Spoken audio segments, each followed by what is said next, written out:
My hands were shaking when they pulled me from my seat. I did not expect this. Nobody expected this. One moment I was standing at the speaker's platform, explaining why Earth deserved full membership in the conquered out of worlds.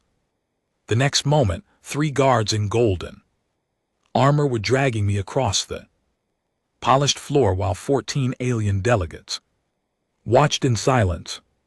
My name is Elias Vance. For 6 years I served as humanity's envoy to the galactic community. I had spent those years swallowing insults, bowing to creatures who considered us primitive, and smiling through every humiliation.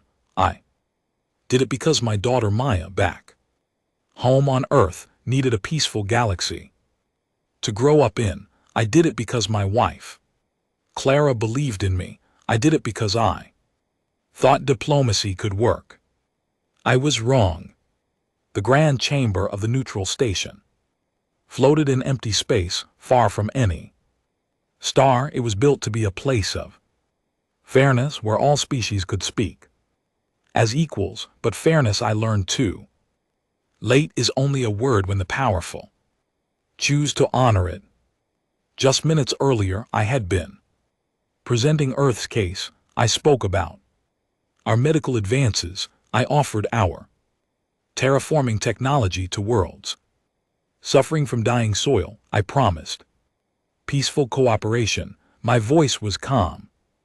My words were careful. Every phrase had been practiced for weeks. Then Lord Thasic of the Kyle Dominion stood up. Thasic was tall and thin, with skin like cracked stone and eyes that glowed a pale blue. His species had ruled this council for 4,000 years. He held up a glowing data crystal and spoke in his slow, cold voice. We have evidence, he said, that humanity has built forbidden weapons at the outer edges of their star system, hidden tools of destruction, violations of the sacred treaties. I felt my stomach drop. This was a lie. Earth had no such weapons. I raised my hand to object. I demand independent verification, I said, keeping my voice steady. These claims are false. I request that neutral inspectors examine Earth systems before any judgment is made. Thasic smiled. It was not a kind smile. The evidence has already been examined, he said, by the Dominion's own scientists. The room erupted in whispers. I looked around at the delegates. The Voron ambassador would not meet my eyes. The Elim representative looked sad, but said nothing. The Krell envoy was already nodding along with Thasic. I understood then. This vote had been decided before I ever walked into the chamber. The speaker of the conquered had banged her silver staff against the floor. The whispers stopped. We will vote now, she announced, on the matter of humanity's guilt. I tried to speak. I tried to demand a proper trial. I tried to remind them of the laws they were breaking, but the guards were already moving toward me. The vote happened in less than 2 minutes. 14 species voted against me. 5 voted to give Earth a chance to respond. The rest stayed silent too, afraid of the Dominion to take a side. Elias Vance, envoy of Earth, the speaker said, her voice without emotion. You are found guilty of conspiracy against galactic peace. As the legal representative of your species, you will bear the penalty for your world's crimes. I felt the golden armor of the guards close around my arms. I did not fight. There was no point. I looked at the cameras broadcasting this moment to 800 worlds, and I thought of my daughter watching on Earth. I kept my face calm. I kept my eyes clear. I would not give them a frightened human to remember As they led me toward the side doors, I caught the eyes of the Voron ambassador. One last time, she looked away quickly, shame burning on her face. "You have no idea what you have just done," I said quietly, loud enough for the microphones to catch. "You have never met humans who were not smiling." Thasek laughed, actually laughed. "Brave words from a small creature," he said. The doors closed behind me. They took me to a chamber I did not know existed. It was circular with a single raised platform in the center. Above the platform hung a device that glowed with a soft white light. The guards forced me to kneel on the platform. They did not speak. They did not need to. Through the transparent walls I could see the grand chamber. The delegates were watching. The cameras were recording. This was meant to be a lesson to every species in the galaxy, a warning, a show of power.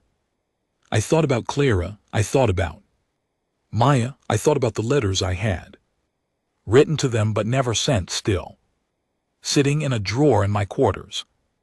I thought about Earth. For 6 decades I knew Earth had been preparing for this possibility. Not because we wanted war, because we had learned from our own history that hope without preparation leads to graveyards. Humans had fought each other for 10,000 years. We had learned what betrayal looked like. We had learned what it required. The conquered species had evolved in peaceful worlds with gentle weather and few natural enemies. They learned to cooperate early. They never learned what we learned. They never understood that a smiling human is not always a harmless human. The device above me began to hum. Its light grew brighter. I raised my head one last time. I looked directly into the camera. "Clara, Maya, I love you both," I said. "Earth, remember me kindly. Remember that I tried." Then I spoke one last sentence, not for my family, not for Earth, for the 14 species about to make the worst mistake in their long, long histories. You should have listened. The light grew bright. The broadcast across 800 worlds cut to black. On a quiet evening in the city of Geneva, an old woman named Admiral Helena Corgia was sitting in a small office deep beneath the Alps mountains. She was 73 years old. She had served Earth's military for 51 years. She had been waiting, she sometimes thought, her entire adult life for a phone call she hoped would never come. When the broadcast ended, she sat down, her cup of tea, with hands that did not tremble at all. She looked at the red phone on the corner of her desk. The phone had never rung in its 40 years of existence. She picked it up. The person on the other end did not speak first. They waited because this was the protocol. The person who picked up this phone was the one who gave the orders. Admiral Corgia took a slow breath. She thought of Elias Vance. She had met him once years ago at a dinner in Paris. He had shown her photos of his daughter, a bright girl with curly hair, and her father's serious eyes. "Activate Directive Silent Dawn," Admiral Corgia said into the phone. Her voice was soft. Her voice was steady. Her voice carried the weight of a world that had finally, truly been pushed too far. "Wake the Deep Reserve." She placed the phone back on its cradle. Across the Sol system, in places no alien sensor had ever detected, 340,000 warships began to open their eyes. The galaxy had just executed humanity's diplomat in front of the whole watching universe. Earth was about to answer. The call came at 3:47 in the morning. I Was dreaming about my late wife when the aide shook my shoulder, her face pale. In the dim blue light of my quarters. Told me everything before she said a single word. Admiral Tanaka, she said, Geneva has issued Directive Silent Dawn. I sat up slowly, my bones ached. I was 68 years old, and I had been waiting for this moment for 30 years. My name is Hiroshi Tanaka. I am the Fleet Admiral of Earth's Deep Reserve. Most people on Earth do not know I exist. Most people on Earth do not know. The Deep Reserve exists. That was always the point. I dressed in my old uniform. The buttons had been pressed many times by my late wife Margaret before she passed away. I had kept it in a special closet, cleaned, and ready for the day I would need it. The walk through my mountain bunker was long and quiet. Soldiers stood at attention as I passed. None of them spoke. They had all seen the broadcast. They had all watched Ambassador Vance die. When I reached the command center, the main display was already showing what had happened. A young officer was wiping tears from her face. A senior captain was staring at the floor with his jaw tight. Play it again, I said. They played the footage. I watched it. Without blinking, I watched the envoy kneel with dignity. I watched him speak his final words. I watched the light grow bright. I had known Elias Vance not well, but enough. He had come to this very bunker once 5 years ago for a briefing he was not supposed to know about. He had looked at the ships on our screens, and he had said something I would never forget. I hope I can make sure you never have to use these, he had told me. I had told him I hope so too. Put me through to Geneva, I said. The screen shifted. Admiral Helena Courtois appeared, sitting at her desk with her hands folded. She looked tired but calm. We had been classmates at the Academy 50 years ago. We had been friends then. We were something harder now. Hiroshi, she said. Helena, I answered. She did not speak for a long moment. Then she said the words I had spent 3 decades dreading.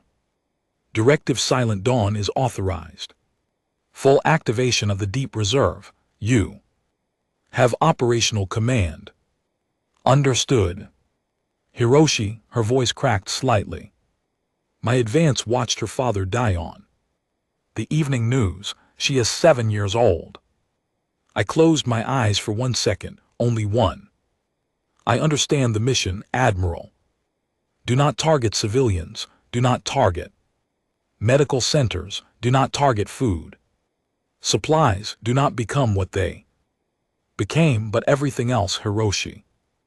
Every warship, every command base, every leader who signed the order against Elias Vance. I understand. She nodded once. The screen went dark. I turned to my officers. I looked at each of them in turn. These were men and women I had trained for 20 years. They had spent their entire careers preparing for a war they prayed would never come. Open the Deep Reserve channels, I said. The main display shifted. It showed a map of the Sol system, then it zoomed out to show nearby systems, then further and further. Small blue dots began to appear. Hundreds at first, then thousands, then tens of thousands, then more.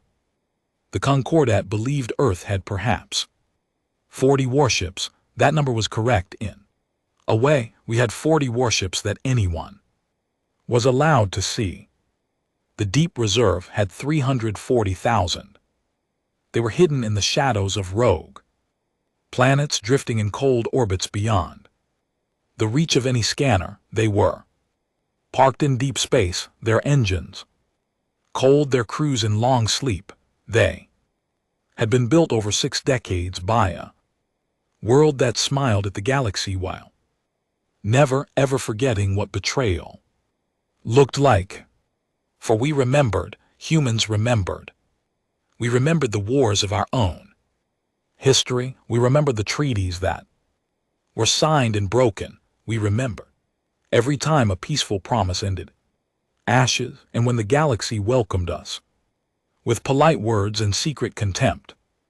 We nodded and smiled and built ships in the dark, not because we wanted war, because we had learned through 10,000 years of painful experience that hope without preparation is just a prayer. The junior officer beside me spoke quietly. Sir, all ships are responding. Full readiness in 2 hours. I nodded. Bring up the target list. The display changed. 14 species there. Military bases, their war fleets there. Command structures, the names of every senior official who had voted against Ilias Vance, the locations of every leader who had signed the false evidence against Earth. Every target was carefully chosen, not a single hospital, not a single school, not a single farming world. Humans had drawn that line in our own painful history during the terrible Mars conflict of 2331. We had learned what happened when war lost its limits. We would not teach the galaxy that lesson, but the lesson we would teach them was going to be remembered for a very long time. Sir, the young officer said, her voice was trembling slightly. May I ask you something? Yes. Will they survive this? I looked at her. She was 24 years old. She had a kind face. She had never seen what I had seen during the dark years of our own history. Some of them will, I said, the ones who surrender, the ones who confess, the ones who show that they can learn. Those species will survive, and one day they will rebuild, and one day they will stand beside us as true equals. And the others? I did not answer for a moment. I thought about Ilias Vance kneeling on that platform. I thought about his daughter watching the broadcast. I thought about a galaxy that had mistaken our kindness for weakness. The others will learn why humans should not be tested. I gave the launch authorization at 6:00 in the morning local time. Across the Sol system, engines that had been cold for decades began to glow. Ships that had drifted silently in the dark for a generation woke up. My aide brought me a message from a surprising source. It was from a small colony on Mars. A group of school children had recorded a video. They were holding handmade signs. The signs said, "For Ambassador Vance, bring peace home." I watched the video twice, then I turned back to my command screen. Phase 1 targets, I said. The call home fleet at Dominion Prime, 1,200 warships guarding the capital, their entire military command. The officer nodded. Ready, sir. Proceed. 340,000 Earth warships were now moving, not all of them to the same place. Most stayed in reserve, watching, waiting, ready to respond to anything the galaxy might try. But a chosen few were on their way to teach the first lesson. The Concordat had killed our envoy and laughed about it. They had thought humans were small creatures, harmless, barely worth noticing. They were about to discover something they had never suspected. Humans had spent the last 6 years of diplomacy learning everything there was to know about the Concordat, every weakness, every blind spot, every shield frequency, every command protocol, every hidden base. Ambassador Vance had not just been a diplomat. He had been the most successful intelligence gatherer in human history. Every polite dinner he attended, every boring meeting he sat through, every handshake he exchanged had been sending information back to Earth. He had known from the day he took the assignment what his true mission was. He had accepted that mission knowing it might cost him his life. He had been our eyes in the dark, and now, because of his 6 years of patient, quiet work, we knew exactly where to strike. I walked over to the photograph of Margaret on my desk. I touched the glass frame softly. "Forgive us, my love," I whispered. "They would not let us be peaceful." I turned back to the command center. "All ships," I said, "you have your orders. Begin." The first human response fleet crossed into Concordat space at 12 minutes past 6:00 in the morning, Geneva time. The galaxy, in its long and settled calm, was about to wake up. I was in my orbital palace above Voron Prime when my chief aide burst through the door without knocking. In 300 years of service, she had never done this before. Her face was the color of wet ash. "High Matron," she said, "the humans. You must see this now. My name is Selva. I am the trade minister of the Voron Collective. I am 240 years old. I have served my people for most of my long life, and 3 days ago I made the worst decision of that long career. I voted to condemn Ambassador Ilyas Vance. I did not believe the evidence against him. I knew the charges were false, but Lord Thassac of the Call Dominion had pulled me aside the night before the vote. He had reminded me of our trade contracts. He had hinted at what would happen to Voron commerce if we sided with the primitives, so I voted with the majority. I told myself it was politics. I told myself nobody would really suffer. 3 days later, I watched the main display screen in my palace, and I understood what I had done. The screen showed a human, a single human, an older man in a dark uniform, sitting at a simple wooden desk. He introduced himself as Fleet Admiral Hiroshi Tanaka. He spoke in perfect galactic standard, calm and clear, as if he were reading a weather report. He said 3 things.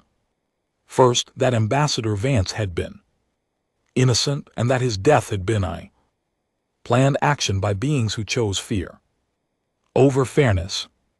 Second, that the vote against him had been decided before the chamber ever gathered, and that humanity had proof of the conversations that had arranged it.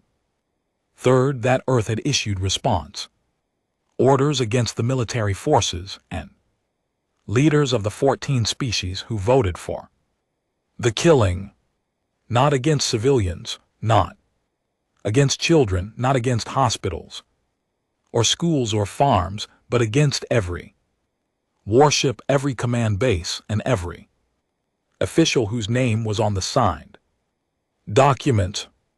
He gave a list of those names. Mine was on it. "This is not war," the Admiral said, his voice still gentle. "This is accountability. You chose to treat us as lesser beings. You will now be treated as the equals you always feared we were." The broadcast ended. In my palace, my aides looked at me. Waiting, I looked at the display. I tried to speak. No words came. Then Lord Thassac's private channel opened on my screen. His cracked stone face appeared. He was laughing. "Do not worry, High Matron," he said.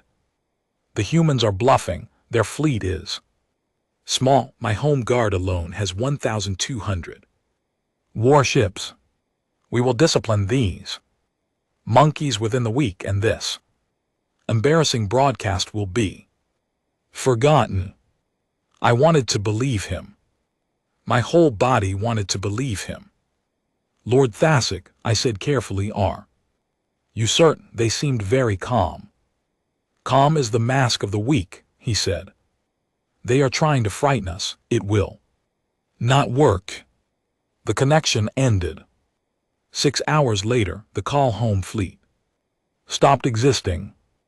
I do not mean it was defeated. I do not mean it was scattered. I mean it simply was not there anymore. Our long-range sensors picked up strange gravity waves, shifting patterns of bent space, and then nothing.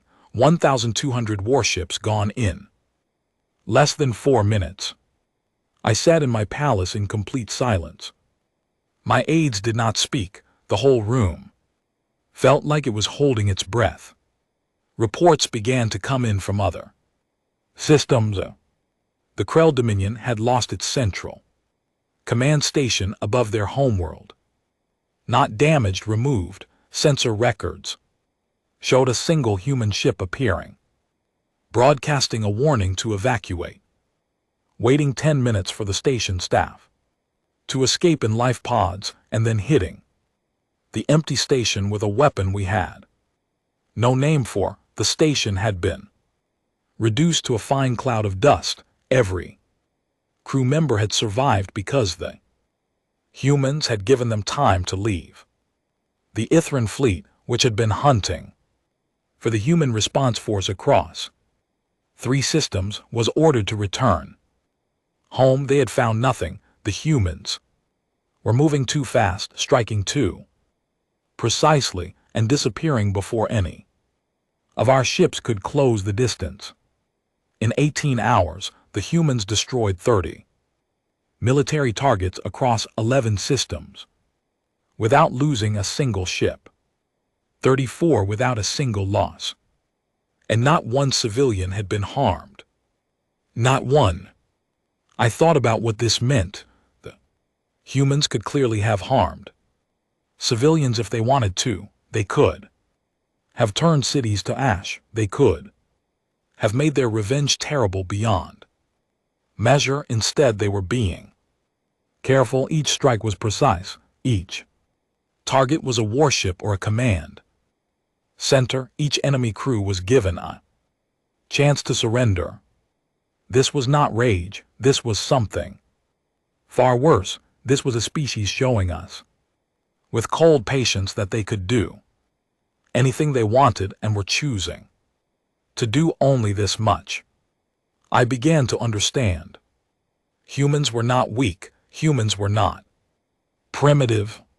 Humans were in truth the most frightening species any of us had ever met, and we had never seen them truly angry until now, because we had mistaken their kindness for inability. My palace staff brought me reports all through the night. The Krell Dominion had gone silent. Their leaders had fled. Their capital, Lord Thasic himself, had boarded a fast ship and tried to escape to a hidden Krell colony he had not made. A human vessel had intercepted his escape ship near the edge of the Krell system. The human captain, a young woman named Rebecca Hollies, had broadcast a message across all open channels. Lord Thasic of the Krell Dominion, you are asked to surrender yourself to face justice for the unlawful execution of Ambassador Elias Vance. You have 10 minutes to respond. Your ship contains civilian staff and family members. Their safety is guaranteed if you comply. Thasic had responded by trying to flee faster. The human ship had followed patiently. It did not attack, it just kept pace. When the 10 minutes ended, Captain Hollies had spoken again.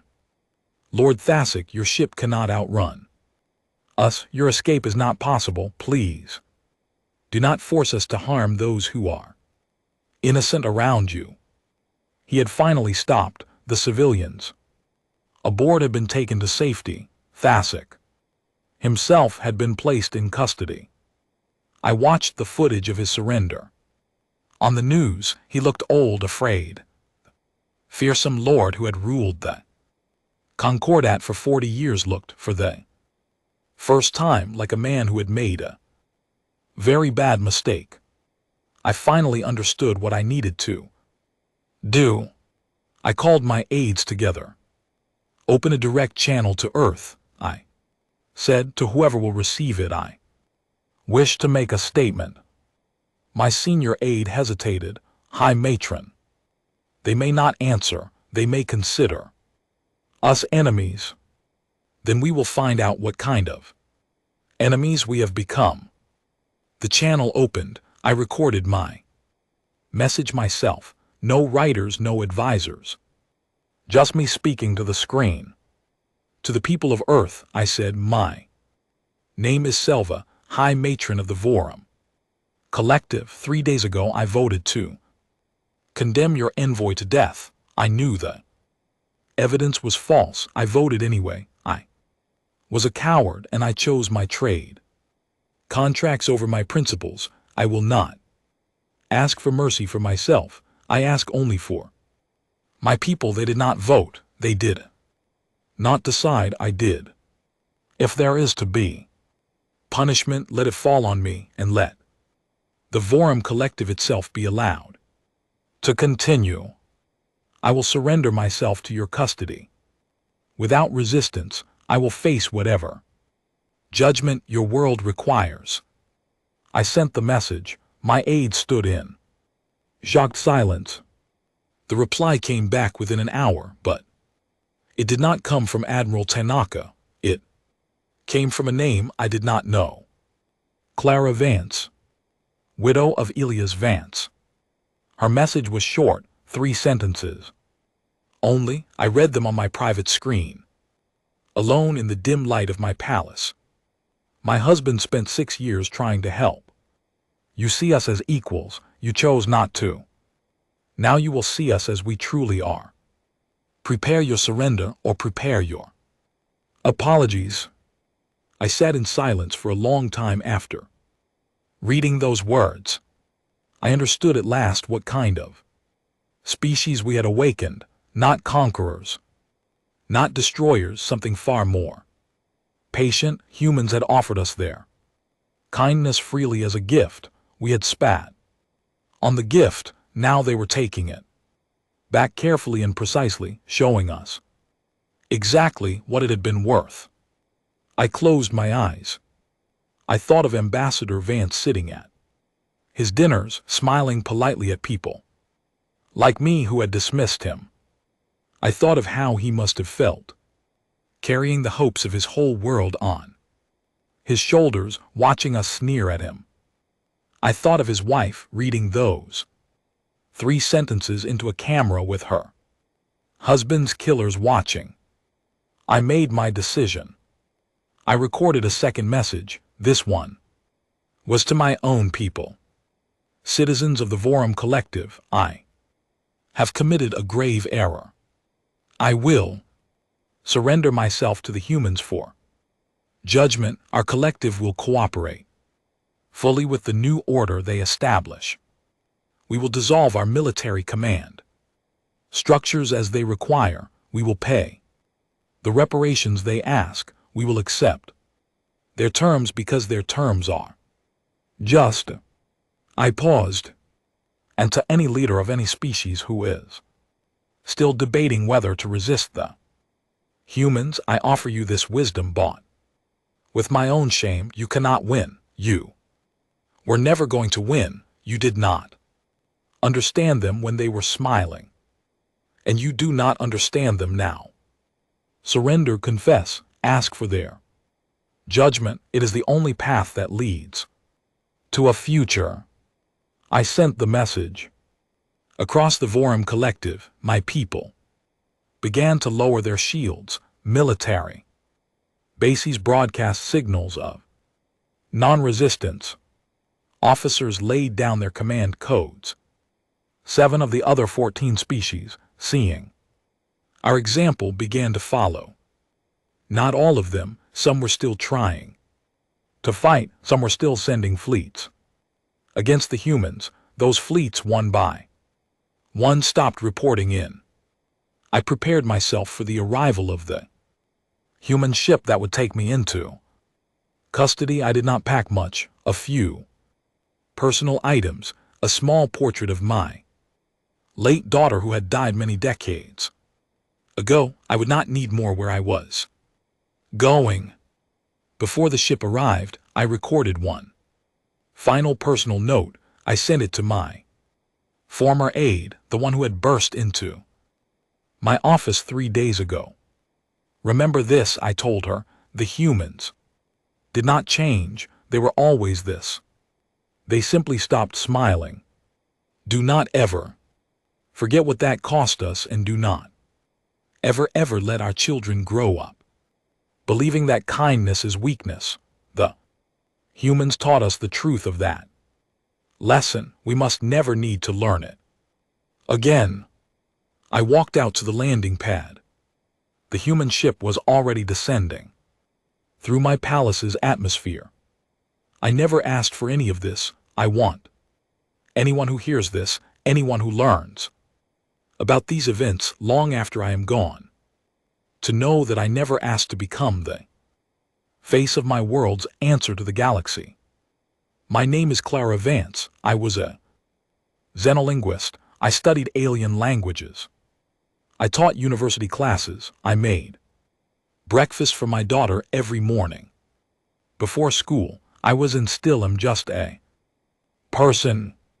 And then my husband was killed in front of 800 worlds, and my life stopped being mine. 3 days after Elias died, the Earth Council sent a delegation to my home. They came in 2 black vehicles with quiet engines. An old admiral named Helena Corsia led them. She had silver hair and very tired eyes. She sat across from me at my kitchen table, where Elias used to drink his morning coffee, and she told me what she needed. Mrs. Vance, she said gently, we need a civilian face for what comes next. Someone the galaxy has wronged personally. Someone who is not a soldier, someone whose pain is real and whose voice will carry weight. You want me to speak for humanity? I said. Yes. I looked out the window. Maya was in the backyard pushing her swing with her feet. She did not know yet that I was going to leave her for a while. She did not know anything except that her father was not coming home. I am not a diplomat, I said. My husband was the diplomat. Your husband is the reason they will listen to you, Admiral Corsia said. They killed him in front of the whole galaxy. If his widow stands before them and speaks, nobody will be able to look away. I thought about it for a long moment. What will I have to do? You will travel to the captured worlds. You will preside over the trials of the officials who signed his death. You will deliver the terms of the new galactic order. You will be the voice that tells the Concordat what their future looks like. And the soldiers, the ships, the response. All of that is already happening. Admiral Tanaka is handling the military response. What we need from you is something else. We need a human face for our mercy and for our limits. I looked at my daughter through the window. She was 7 years old. Her father had promised to teach her to ride a bicycle this summer. That promise would now never be kept. I thought about what Elias would have wanted. Elias would have wanted peace. But Elias was not here anymore, and the peace he had worked for had been broken by the same hands that had taken his life.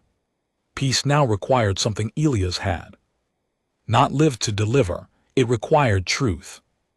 And truth, I was learning, was not always gentle. Who will watch Maya? I asked. Your sister has agreed to stay with her. For as long as you need. I closed my eyes. Yes, I said, I will do it. 2 weeks later, I was standing on the bridge of the human flagship Evening Star as it entered orbit above the captured Cal capital. And GT snorts. And GT. I wore a simple dark suit, no medals, no military rank, just a widow doing her duty. The ship's captain was a woman named Priya Shelton, in her early 40s.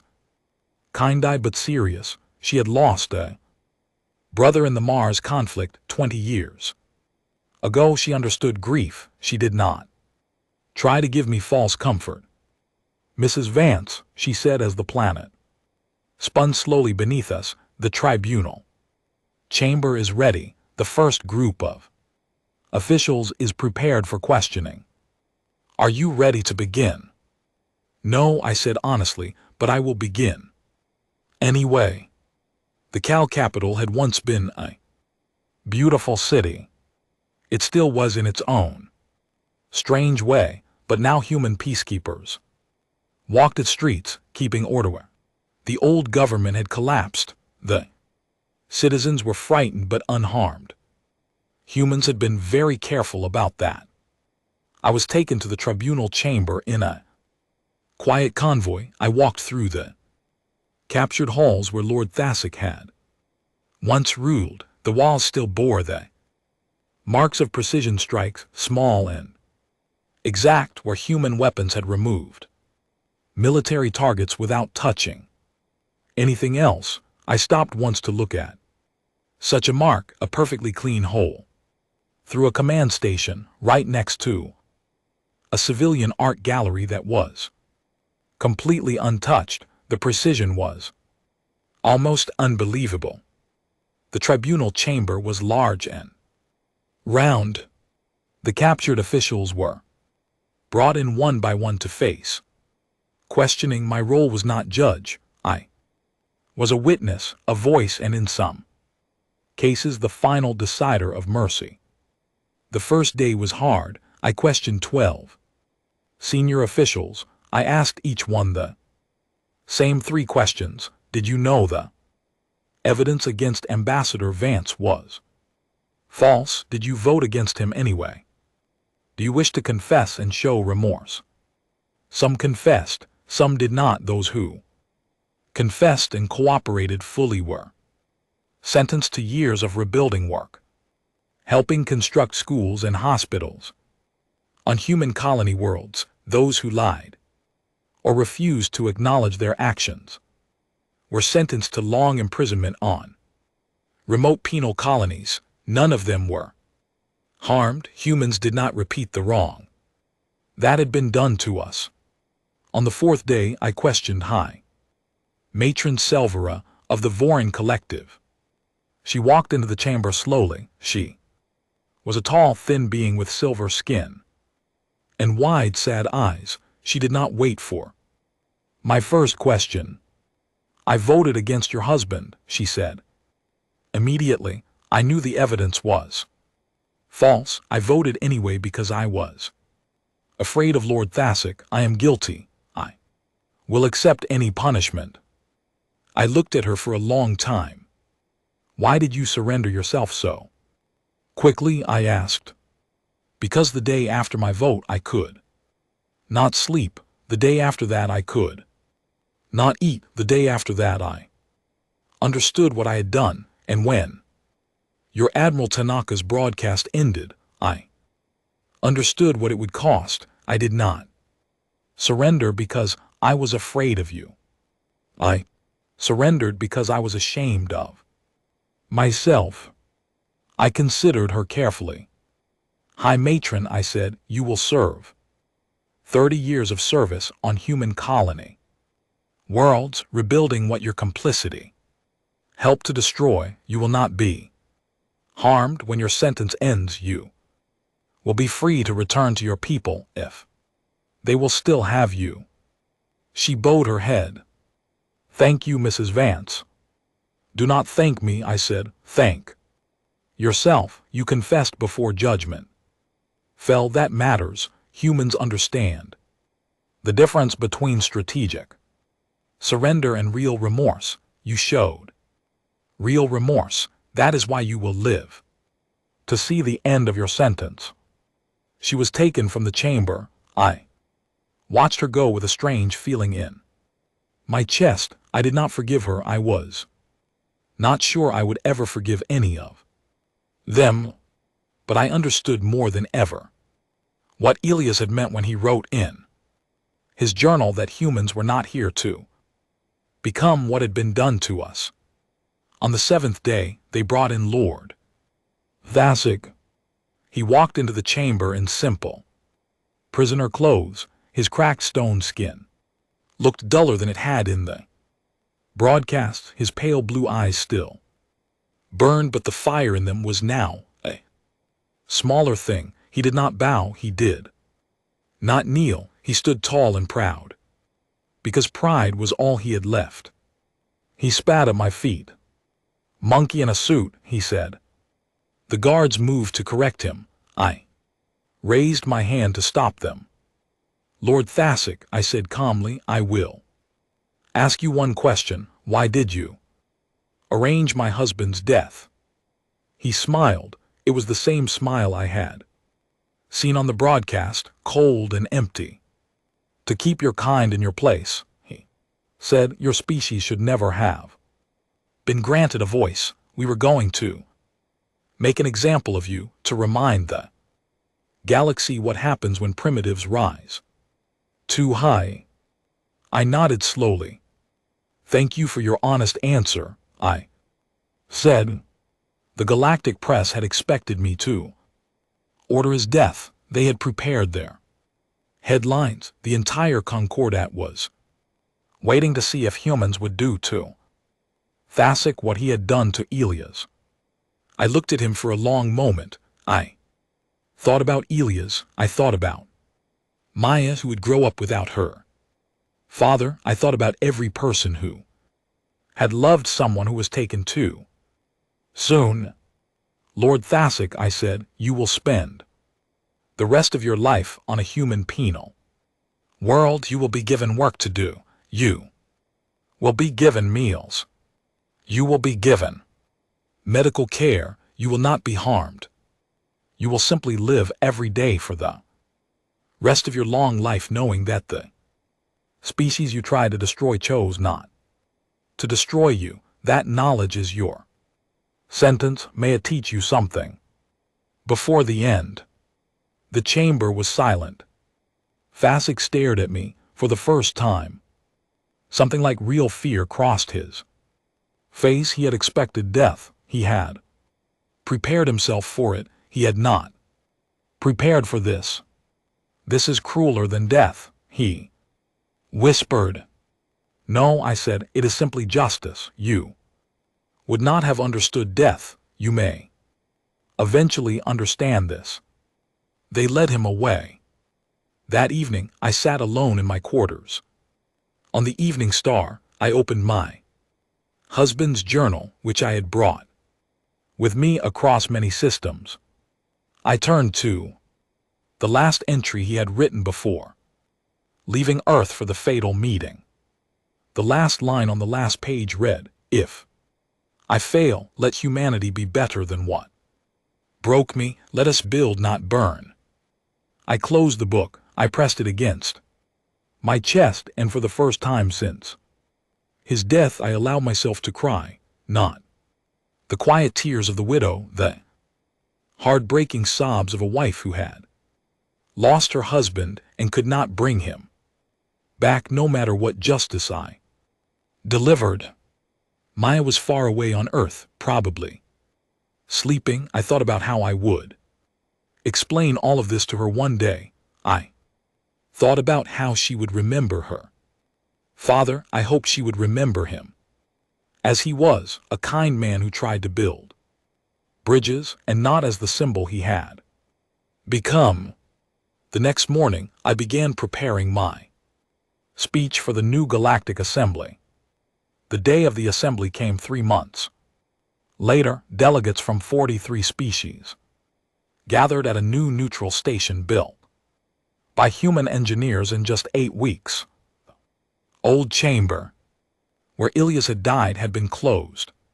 Forever, the new chamber was simpler. Plain wood, plain seats, a single round table. I stood at the head of the table. I looked at the faces of the delegates. Some looked afraid, some looked ashamed.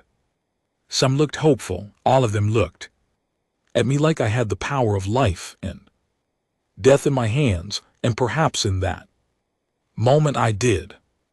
I am not a leader, I began. I am a widow and a mother and a teacher. I am here to tell you what the galaxy will look like from this day forward. No species would be judged without representation. No envoy would be harmed. Under diplomatic protection, no vote would be manipulated with false evidence. Violations would meet proportional response. Humanity would not rule this new concordat. We would anchor it. We would be the quiet force that made sure the rules stayed rules. We would keep our deep reserve, our many ships in the dark, not as a threat, but as a promise. A promise that never again would a species try what the Dominion had tried. A promise that never again would a diplomat die in front of the whole watching universe. My husband believed in peace, I said. He believed until the moment the light took him. I will honor that belief by building the peace he could not finish. But I will honor his memory by making certain that peace has teeth. Humans know what peace without strength becomes. We will not let the galaxy learn that lesson again.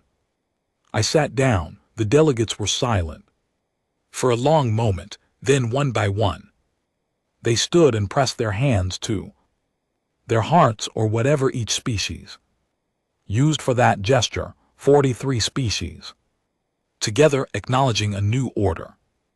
That night in my quarters, a message arrived from a species I had barely spoken to.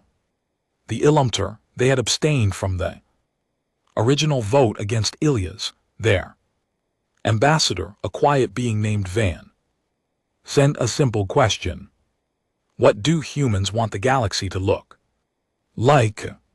I thought about that question for a long time. I opened my husband's journal one more time. I read the words again. Let us build, not burn. I wrote my reply. We want a galaxy where envoys come home to their families. We want a galaxy where children do not watch their parents die on the evening news. We want a galaxy where kindness is not mistaken for weakness and strength is not mistaken for cruelty. We want what every species should want, a home that is safe. Help us build it. I sent the message. Outside my window, the stars burned cold and clear. Somewhere in the dark, the deep reserve still watched. Somewhere on Earth, my daughter was sleeping, and somewhere, I hoped, in whatever came after this life, my husband was watching too. I hoped he was proud.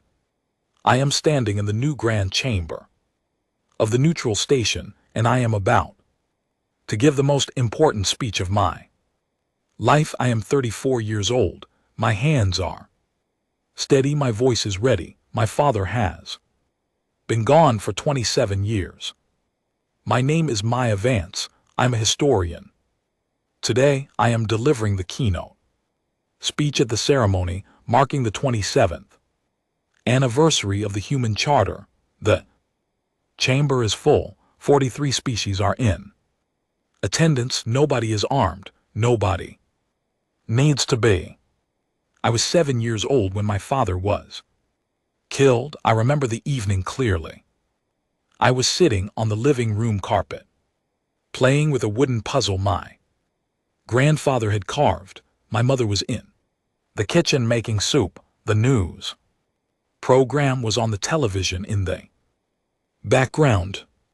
My mother had forgotten it was on. She did not remember until the broadcast cut to the emergency feed, and my father's face filled the screen. By the time she ran from the kitchen to turn it off, I had already seen. I had already understood in the way that children understand things without having the words for them, that something terrible was happening to my father. I remember the light growing bright. I remember the screen going black. I remember my mother dropping to her knees on the carpet beside me and pulling me into her arms so tight I could barely breathe. I remember her whispering over and over, "I am so sorry, Maya. I am so sorry you saw that. I am so sorry." I did not understand that night what would come next. I did not understand that my mother would leave for months to deliver justice across the galaxy. I did not understand that my father's name would be spoken in 43 languages for the rest of time. I only understood that he was not coming home. He had promised to teach me to ride a bicycle that summer. I never did learn until I taught myself.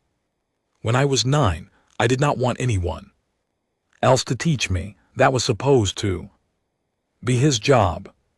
But this speech is not about me, or rather it is, but only in the way that all our stories are about us, and also about something larger. This speech is about what my father's death taught the galaxy and what the galaxy taught itself in the years that followed. I walk to the front of the chamber. I look out at the delegates. There are species here that did not exist as political powers when I was a child. There are young diplomats whose grandparents voted against my father.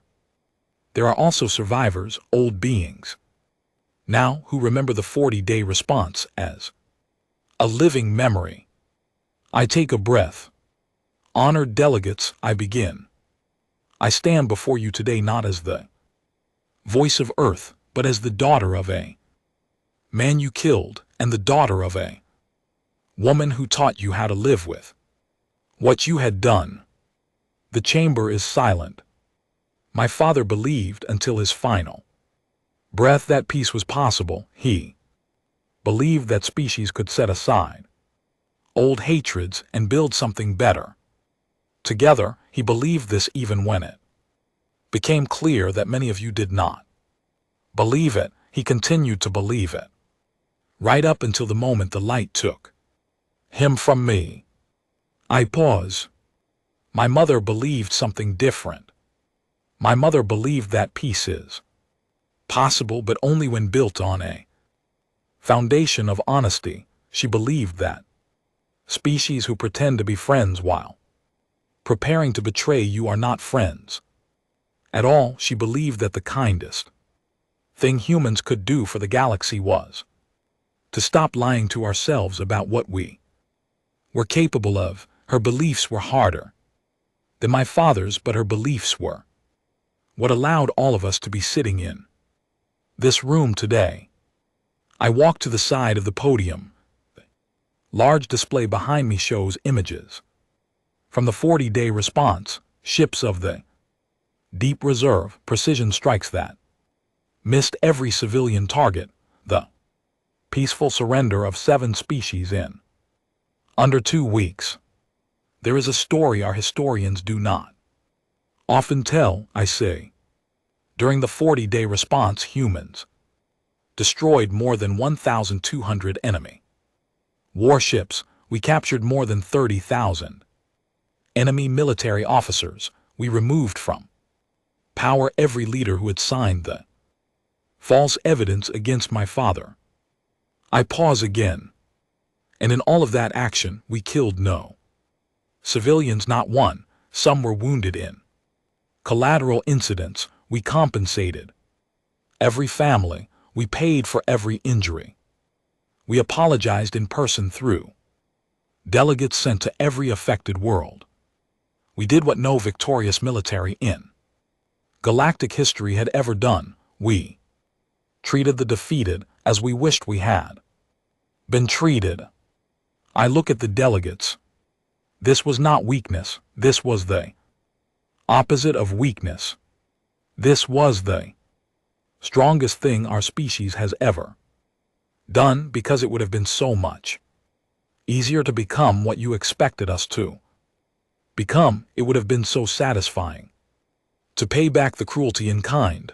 My mother in her grief could have ordered that. Admiral Tanaka in his anger could have ordered that. Admiral Corsia in her grim certainty could have ordered that. They did not. They chose instead to be what my father had believed we could be. I gestured to the chamber.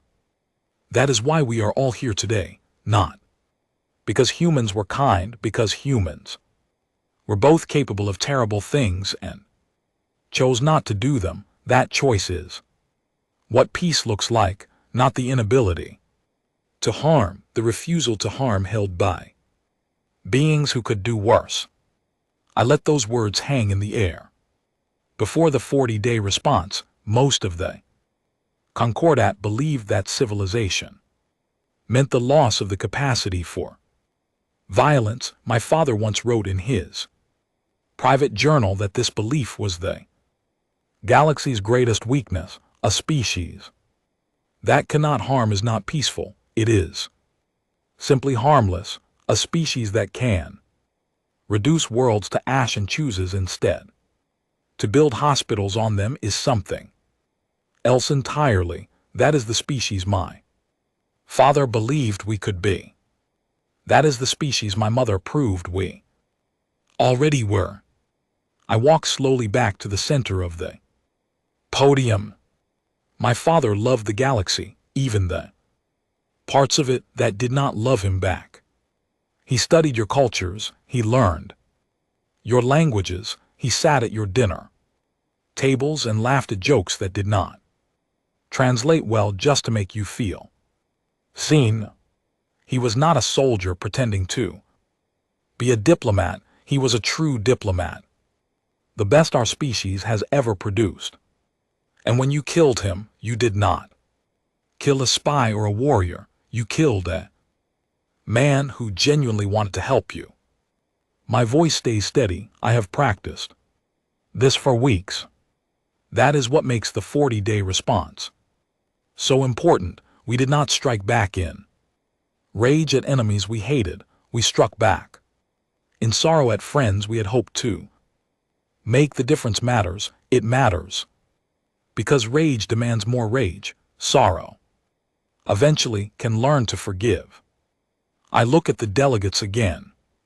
I want to introduce someone now, someone who has not spoken at a galactic assembly in many years. She is old now. Her journey to be here today was long and tiring. She is here because I asked her to come, and she did not refuse. Because we have reached an understanding. Across all these years, a small figure rises slowly from the front row. She leans on a carved walking stick. Her silver skin is paler now, thinner with age. Her eyes are still wide and sad, but there is peace in them now. Peace bought at the cost of 30 years of service on human colony worlds, followed by another 30 years of quiet work as a teacher, and now, at the age of 268, her final years of retirement. Former High Matron Selvera of the Voron Collective. She walks slowly to the podium. The chamber is silent. Many of the younger delegates do not recognize her. The older ones do. Some look uncomfortable. Some look respectful. I step aside for her. She stands at the microphone. She looks out at the room. Her voice, when it comes, is thin but clear. I voted, she says, to kill Ambassador Elias Vance. I knew the evidence was false. I voted for fear and for trade. Contracts, I was a coward and I was wronged. She pauses. She takes a shaking breath. I have spent 60 years trying to become someone who would not have voted that way. I have built schools. I have taught children. I have served my sentence, and then I have served beyond my sentence, because my sentence could never be long enough. Today I stand before you at the end of my life to say only 3 things. She holds up one long finger. I was wrong. She holds up a second finger. I am sorry. She holds up a third finger. Thank you, Clara Vance, for letting me live long enough to try to become better. My mother is in the front row. Her hair is fully gray now. She leans on her own cane. Her eyes are wet, but her back is straight. She nods once to Selvera. The chamber erupts in quiet, respectful applause, not triumphant applause, not celebratory, something gentler, the sound of a galaxy acknowledging that its long wound finally is nearly healed. Selvera returns to her seat. I step back to the podium. My father used to say, I continue, that the measure of a civilization is not what it does when it is strong. Any species can be kind when it is winning. The measure of a civilization is what it does when it has been wounded, when it has every reason to lash out, when nobody would blame it for becoming monstrous. The measure is whether that moment the civilization still remembers who it wanted to be. I look at each section of the chamber in turn. Humanity was wounded on the day my father died. We had every reason to become something terrible. We had the weapons for it. We had the ships for it. We had, in the hot early hours after the broadcast, even the anger for it. But we had something else too. We had the memory of our own history, the memory of what our species had done to itself during our many wars, the memory of the moments when we had not remembered who we wanted to be. And we had the shame of those moments carried in our collective bones, warning us not to repeat them. I pause. So we did not repeat them. We answered precisely what had been done to us. We protected every civilian we could. We built a new order that would make this tragedy impossible to repeat. And then, most importantly, we let the galaxy heal. We did not demand tribute. We did not demand worship. We asked only for accountability, for reformed laws, and for the chance to sit as equals at the table, nothing more. I take a deep breath. That is what my father died for, not the response that followed, not the new charter, the death itself, because his death was what finally made the galaxy see us not as primitives, not as conquerors, as what we always were. Species that remembers what it is like to hurt and chooses with every generation not to become the thing that hurted. I look at my mother. She is watching me with that expression I have seen on her face for 27 years. Pride, love, grief. The 3 things that never fully separate from each other once you have lived long enough. I will close with one final thought. I say humans are no longer feared in this galaxy. On many worlds we are loved. Human colonies share their medicine freely. Human scientists work beside scholars from 100 species. Human students study on campuses that would not have existed 30 years ago. The peace is real. It is good. It is what my father dreamed of. I pause. But every human child still learns the name Elias Vance. Every human officer still studies the 40-day response. Every human diplomat still carries, alongside Their credentials, the codes for weapons. The galaxy has not seen in 27 years. We have not forgotten what peace costs. We have not forgotten what betrayal feels like. We hope we never need to remember what comes after betrayal. We pray with every generation that this hope holds. I look out one last time. Peace is a garden. Humans are the species that remembers when it was a battlefield, and we are the species that knows in our honest hearts how quickly a garden can be lost if the gardeners become careless. I step down from the podium. The applause is long and quiet. It goes on for some time. When it ends, I walk slowly down the aisle toward my mother. She rises to meet me. She takes my hand. Her fingers are thin now, wrinkled with age, but her grip is still strong.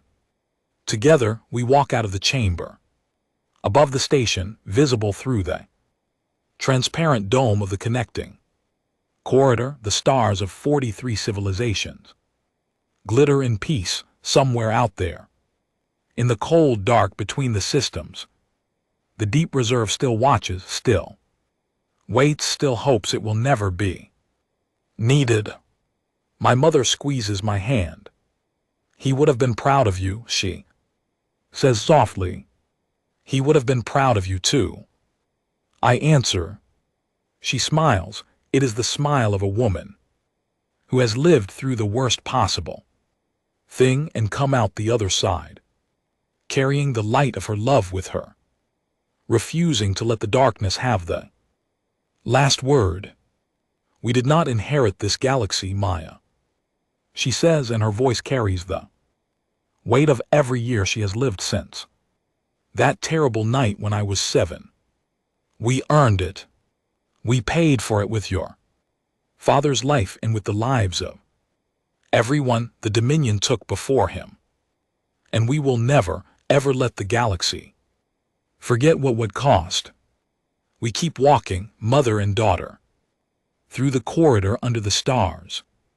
Behind us, the chamber where I spoke is already emptying. The delegates are going back to their ships. The ceremony is ending. Another year of peace is marked, another year of the long quiet that my father bought with his death and my mother enforced with her resolve, and my generation now holds in our careful hands. Ahead of us, a small transport is waiting to take us home, home to Earth, home to the quiet house where my father's journals are still kept on a shelf in the study, home to the backyard where the swing set still stands, though I am far too old to sit in it now. My mother leans against me a little as we walk. She is tired. She has earned her rest. Mama, I say quietly, do you think the galaxy will remember 100 years from now, 1,000 years from now? Will they still know the story? She considers this for a long moment. They will know the story, she says. Finally, but more importantly, they will know the lesson. Stories fade. Lessons, if they are taught well, stay forever. We taught this lesson very well, Maya. Your father taught it with his death. I taught it with my justice. You are teaching it now with your history. And every human who comes after us will carry a small piece of it, whether they know they are carrying it or not. She looks up at the stars. That is how civilizations remember, not through stories alone, through the shape of who we become. We reach the transport. The stars burn on above us, and somewhere in the dark between them, humanity keeps its quiet watch and keeps its quiet peace and keeps always its quiet promise.